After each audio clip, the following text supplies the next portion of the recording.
There was nothing here. Borger, Texas was such a rough town that it took 2 Texas Rangers to calm it down. One man said they just told him he just had a penny and they made him swallow it. Didn't have a jail yet, so they had a log, and the log had chains attached to it.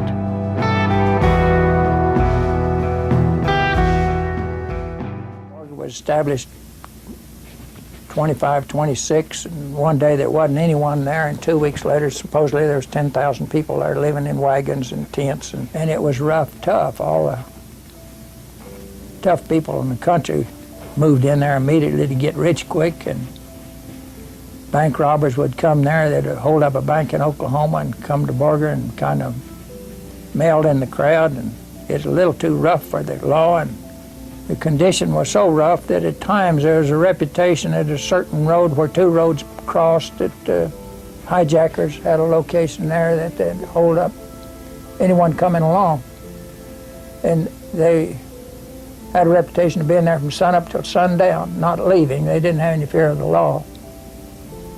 They're holding up everyone come along, and one man said they just told him he just had a penny and they made him swallow it. Now just keep this in mind. You know, you look around, we've got all these highways and all these roads and infrastructure and the big refinery out here. There was nothing here.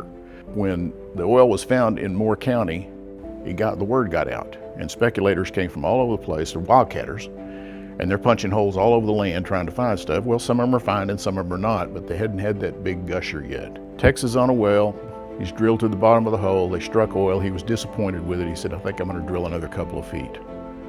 That is historical fact. He drilled 2 more feet and a well came in for 10,000 barrels a day. So people saw this boom in the newspapers and heard about it.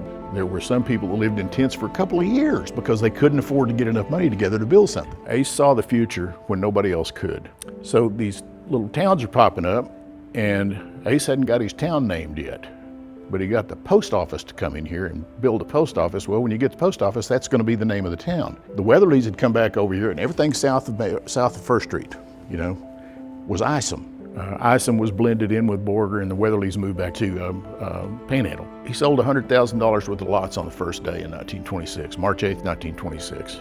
Ace said, this is going to be my town. I'm going to move here. I'm going to put down roots, because he never had until that time. So he built this magnificent house early on. I think by the 2nd year the town was in business, had decided, I'm going to stay right here. This is a good place. And there was so much drinking and carousing and doing things that weren't necessarily productive.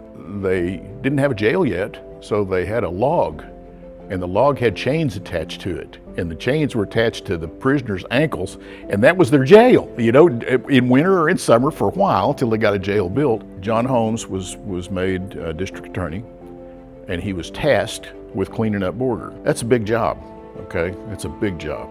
We never know exactly who killed John Holmes. His murderer was never found, but he was shot to death on Hedgecote Street. Governor Dan Moody was he was the man at that time. Moody heard about this. He sent his assistant up here to look at the ground, what was going on. Got back to the governor and said, yeah, something needs to be done. My father used to take pride in saying that Borger, Texas was such a rough town that it took 2 Texas Rangers to calm it down. Usually 1 would suffice, but Borger was rough. When they arrived on the train, they got off the train, they were armed, and they were arresting people as they walked to City Hall. Drunks, prostitutes, ne'er-do-wells, you name it, and they ultimately got chained to that log, I guess. I don't know where they kept them. Ace was a man of habit, and he went to the post office every day. Post office on Main Street. Ace goes to get his mail, goes inside to get his mail. Huey shows up. Huey empties his gun into Borger and then takes Borger's gun away from him and empties the rest of it into him. He shot 7 times. Well, for every guy that made millions, there were 20 behind him that went broke. These stories, there just aren't very many places where there's nothing here one day and there are 13 or 15,000 people here the next day and all of them want a job. So that's what Borger was about. Even into the Great Depression, this was a good place to live when I was a kid. Main Street was lined with businesses, all mom and pop. You could get anything that you needed right here. The school system was good. That's another one of the things that people don't realize is how quickly, by 1927, they had schools built and operating in this town. They built these schools and education was paramount. There were many men that brought their wives here and they wanted a town that was not full of criminals and not full of that stuff going on? And how do you raise your kids and keep them clean and just when all that's going on 2 blocks away? What makes Borger special for me to serve as mayor is because it's my hometown, and I grew up here. I spent much of my life here. I have so much family still here, and I feel as mayor, I have a unique position because I can advocate for the citizens. I feel like the spirit of Borger is defined in its people.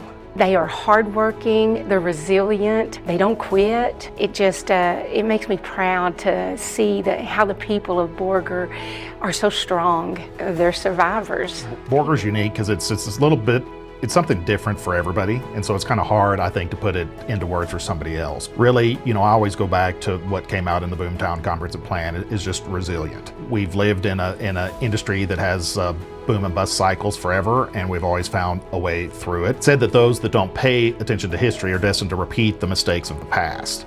And so I think Borger's done a pretty good job at learning from our past. I mean, from a wild boomtown unlawless, rangers come in to what's more of a much more corporate professional city. I think, there's signs all the way around here that we've learned from those mistakes, and I think that's what the history shows, that by making it this far and still being on a path to success, we've learned from our history. There are a few events that give you an opportunity to really reflect on your history and tell the story of what we are. And by telling history and focusing on that story, it gives people an opportunity to reminisce and remember and to focus on the positives. And I think, Borger has a lot more positives than what most people might think. And what I say a lot is that we're always our own worst critics. When we get up in the morning, we look in the mirror, we see the bad, we don't see the good. And that's the same thing that happens when we talk about our community. When you live here, it's easy to get up and look at the bad. It's harder to get up and look at the good. I am so excited about the future of Borger. I'm excited about the young minds that we have working here in the city and in our community that is growing it. I want to see downtown be vibrant and just full of people like it was during the boomtown and like it was in the 70s and 80s when I grew up here, going to M.E. Moses and getting penny candy and just eating at Hurd & Jones in Woolsworth, having a vibrant downtown. And it excites me that we have such a future for our downtown and for our city in general. It's the shared vision, and it's how do we educate people that we're paying attention to the shared vision and the collective good. Cities were formed for the collective good, not the individual good, and so it's important for us to take in all of those decisions. I think as we work on storytelling and engagement with our community, we've got to tell that story that we do have the public's best interest and their desires in mind with everything that we do. What makes me proud of Borger today is our spiritual presence over this city. And it makes me proud that we have community leaders and spiritual leaders that pray over our city on a daily basis. And I think that is a big blessing that falls on our city. And a lot of boomtowns did not survive. Reaching 100 means that our town survived. It's just made Borger strong and resilient. I am so excited about the future of Borger.